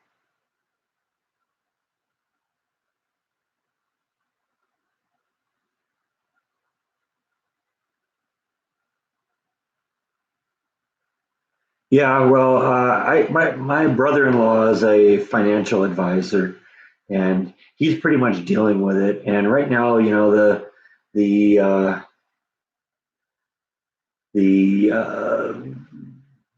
they just keep asking questions. We need this piece of documentation. We need that piece of documentation. And I think they're just kind of screwing around with it. We might still have to get somebody involved at some point, but I think we can deal with that at some point. What's my mom's age? My mom would kill me if I answered that question. So you'll just have to use your imagination. No, I haven't seen Beth on here yet. She was on the one yesterday.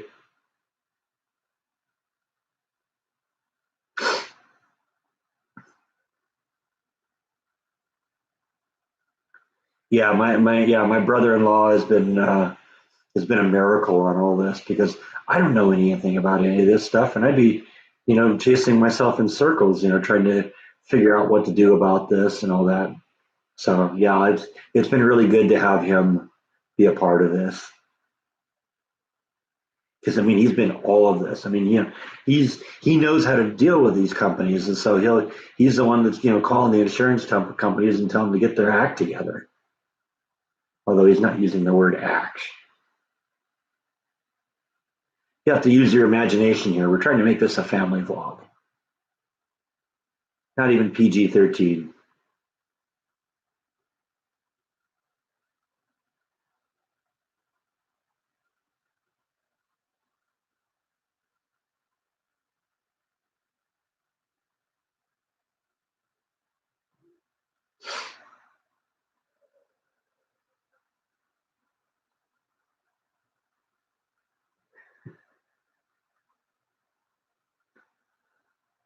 So, what does anyone else have to talk about?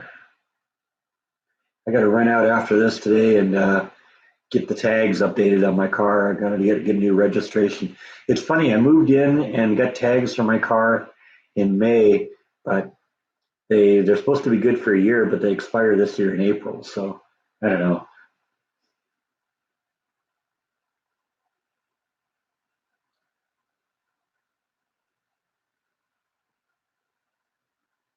Yeah, we're all doing good here.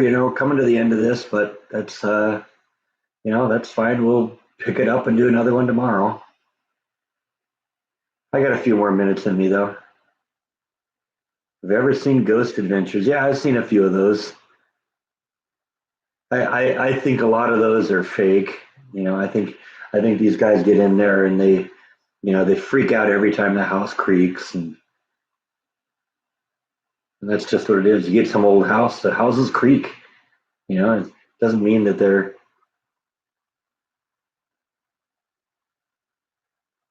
have to go on a toilet paper seeking mission. Try Walmart. I actually went to Walmart yesterday and they had toilet paper. That was the first time I'd seen toilet paper on the shelf in more than a week. So try Walmart, see what they got. It turned out they just had a pallet that they just pulled it out. So the guy was trying to put stuff on the shelf and it was disappearing off the pallet faster than he could and then he could get it onto the shelf. And I told him at one point, you got to just leave it on the pallet because it'll be so much easier. And he said, yeah, I kind of want to just put it on the shelf. So whatever.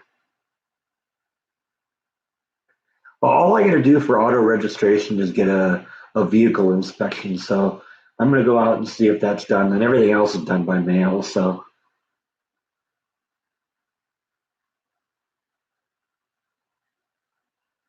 yeah, I don't know. It could be different, but I just there've been too many times I've been to HEB and just that whole row is empty. But I just happened to be in there yesterday afternoon, and they had toilet paper right then and there. They were just pulling it out.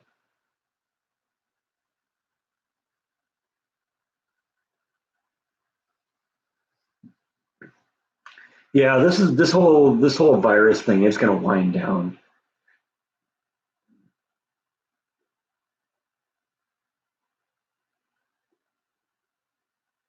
Yeah, I know about the state inspection. I had to do that when I moved the car here initially too.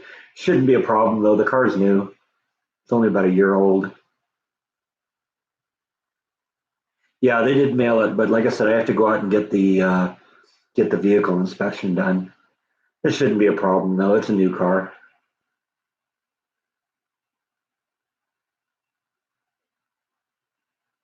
Yeah, that's some good advice I had too. Now, like I said, when I went to Walmart, that was yesterday afternoon, and they just apparently they don't put all of their inventory out at night. Apparently, they put a little bit out during the day too. So they maybe keep stuff in the back storage room somewhere, in a warehouse somewhere, and then wheel it in. It's also possible that a truck had just delivered it too, because I'm guessing the trucks don't just deliver at night.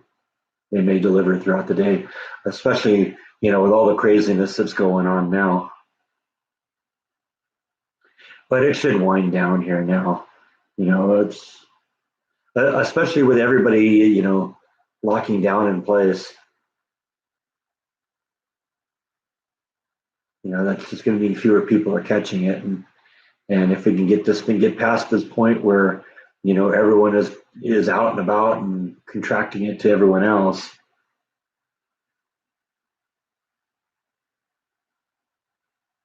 They have auto emissions testing in Texas. I don't think that was what it was because I don't think they were with the car long enough back in May to do a auto check. I think they're looking more at things like safety things. Do the lights work? Do the tires look like they're bald? Stuff like that. I think that's what they were focusing on.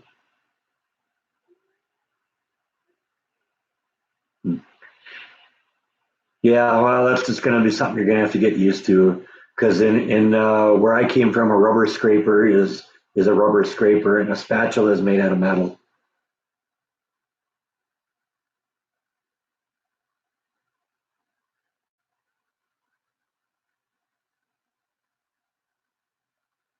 Am I seeing people out and about at the apartment complex? Yeah, a little bit. I mean, right now I think all the kids are out of school, so they seem to be kind of, I don't see a lot of kids running around right now. But it could just be the fact that, maybe it's the weather hasn't been cooperating or something like that. It's a little overcast out there, but it's not really that cold, and I don't think it's really raining. So I don't know. Maybe the parents are keeping the kids in too. I don't know. But I have been seeing people out and about. In fact, one of the things I want to do today is get out and do a load of laundry.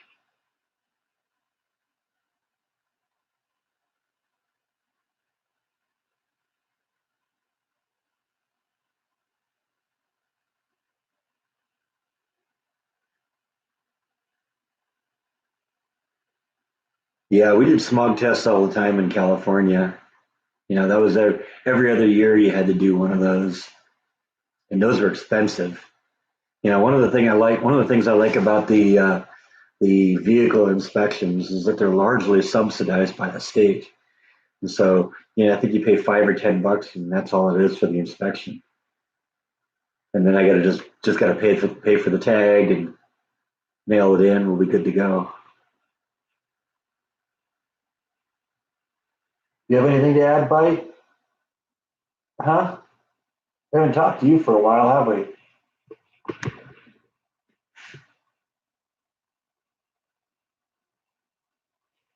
Yep, Bite is on my left side. Need a little change of scenery. He was tired of being over there, so now he's over here.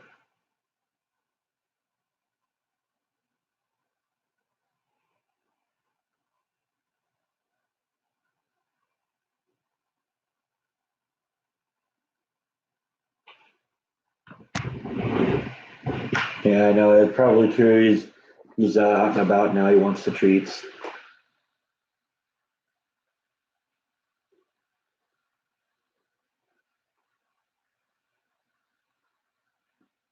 Then you drop it.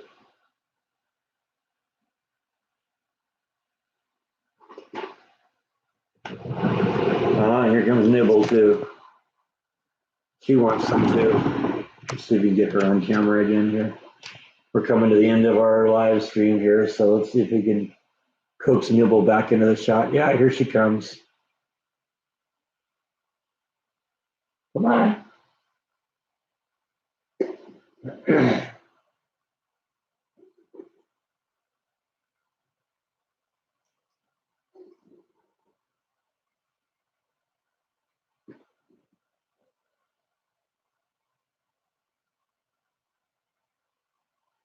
Yeah, I think Nibble's just getting a little bit more used to. I mean, when I lived in California, she'd come up and stand on my chest and eat kitty treats off my right out of my hand. But it took her a long time from when we moved here before she'd do that again. And in fact, if you watched a video like a couple months ago, she did it, and that was the first time she'd ever done it here. And I actually caught it on camera, so that was kind of fun. But she's kind of getting, you know, she isn't completely antisocial. She just doesn't like being handled. So I don't know. She's just very timid, which is sad. Are they both girls? No, Bite's a boy. Bite's a boy. Nibble's a girl. So they're brother and sister.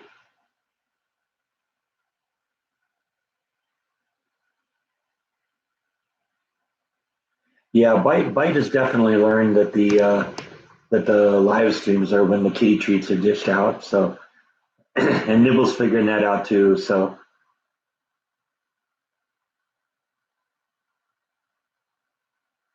I think doing the live streams daily has definitely helped that because now she's kind of getting used to that. Knows that, hey, when he's downstairs talking to that funny laptop looking thing, that, hey, the kitty treats come out. I don't think they have any concept of what's going on here, but still.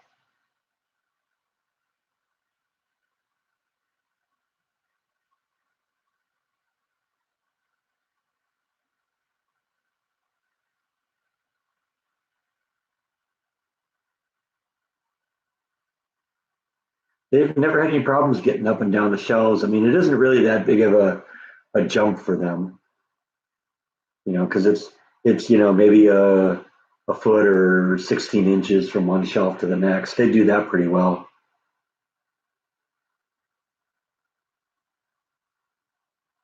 Yeah, I had a car fail an emissions test, and it wasn't even the state did nothing to make it easy. They made it more complicated because once you fail it once in California, then you can't even go back to the same place again. You have to go to a special place, and they have to test it, and that's after you spent the money to fix it. So you end up paying for the failed test, then paying for the repairs, then paying for this extra high level test to make sure everything's good again. So yeah, California. Well, anything California can do to take money from you, they're going to do it.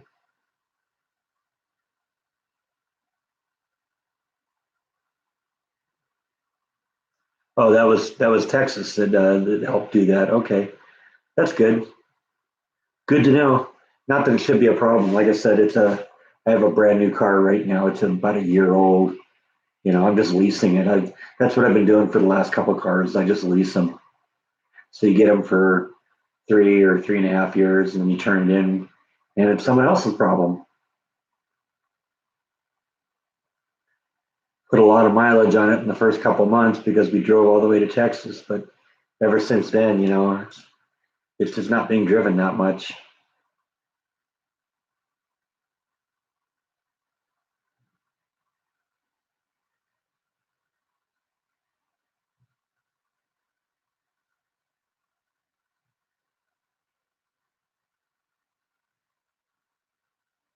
Well, we're kind of at the 2 hour mark now, so I think we're going to pull the plug on this one, and we will be back tomorrow. So, um, I think we're done now. So thank you everyone for watching, and I'll catch you next time. Good night, everyone.